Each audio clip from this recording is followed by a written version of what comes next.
Le président du Conseil général, monsieur le maire, et j'aurais tendance à dire monsieur le maire en exercice et monsieur le maire passé, mais présent. Mesdames et messieurs, chers camarades, et c'est pour moi un honneur important qui m'est fait de représenter aujourd'hui la Confédération France ouvrière et son secrétaire général, Jean-Claude Mailly, qui, bien entendu, dans la pensée, nous accompagne aujourd'hui. Joël Danto vient de vous retracer la vie très riche et active de notre camarade Paul Malnoé, notre grand Paul. Il y a tant à dire. Nos souvenirs de Paul, aux uns et aux autres, sont infinis. Je suis un genou à côté de Paul.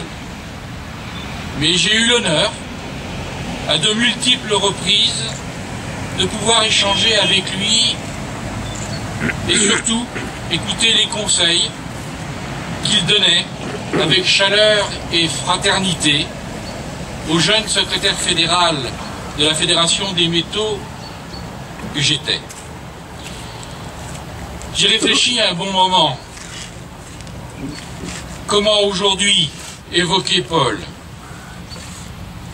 Et il m'a paru assez évident que c'est en le faisant parler, et en le faisant parler d'un sujet auquel il a consacré une part importante de sa vie militante, c'est-à-dire la santé au travail, la lutte contre les accidents du travail et contre les maladies professionnelles.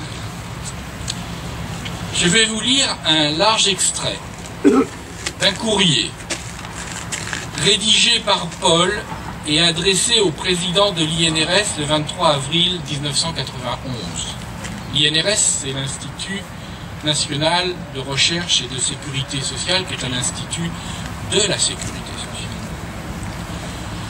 Pour moi, c'est Paul qui parle, le moment était venu de tourner la page, une page de ma vie qui, grâce à l'INRS, m'a permis d'apporter ma contribution à la lutte contre les accidents du travail, les maladies professionnelles, à l'amélioration de la prévention. Bien sûr, en cette matière, rien n'est facile. La tâche est complexe. Les actions d'études, de recherche, d'assistance doivent être patiemment poursuivies. La prévention, c'est notre rocher de Sisyphe. Rien n'est jamais acquis. Les résultats se mesurent à longue échéance et sont parfois compromis par des changements de situation dus à des surcharges de travail, à un manque de vigilance dû à la fatigue, au manque de formation. Le travail influe à la fois sur l'être humain vulnérable, changeant, et sur le milieu, et les diverses interactions ne sont pas toujours faciles à prévoir ni à déterminer. Cependant, le comportement des personnes à l'égard de la prévention doit se modifier dans un sens favorable si chacun est convaincu que la prévention trouve ses racines les plus profondes dans le respect de la personne humaine.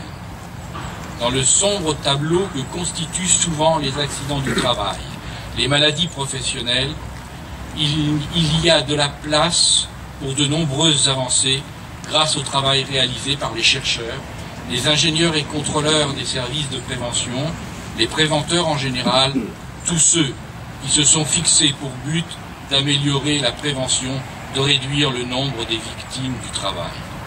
Dans ce domaine, l'INRS a fait et fait du bon travail, et on éprouve quelques motifs de satisfaction et quelques raisons de fierté d'avoir été administrateur de l'INRS, c'est toujours Paul qui parle.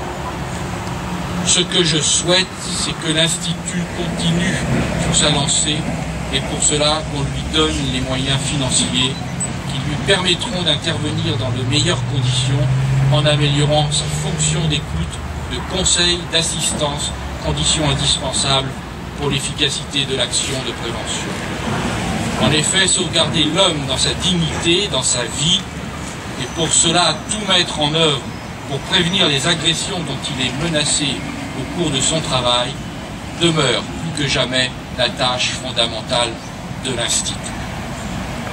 Ces propos n'ont pas vieilli, nous pourrions les prononcer aujourd'hui dans n'importe quelle intervention que nous pourrions être amenés à faire au niveau de la CNAM, ou même au niveau du conseil d'administration de l'INRS.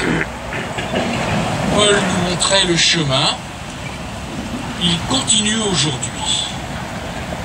Nous ne devons pas fléchir dans notre combat contre les accidents du travail et les maladies professionnelles, et notre combat pour une sécurité sociale égalitaire et solidaire, je prie de croire qu'elle est aujourd'hui en danger, et dont l'INRS fait partie. Mesdames et messieurs, mes chers camarades, souvenons-nous de Paul, continuons son combat, notre combat. Merci à tous pour votre écoute.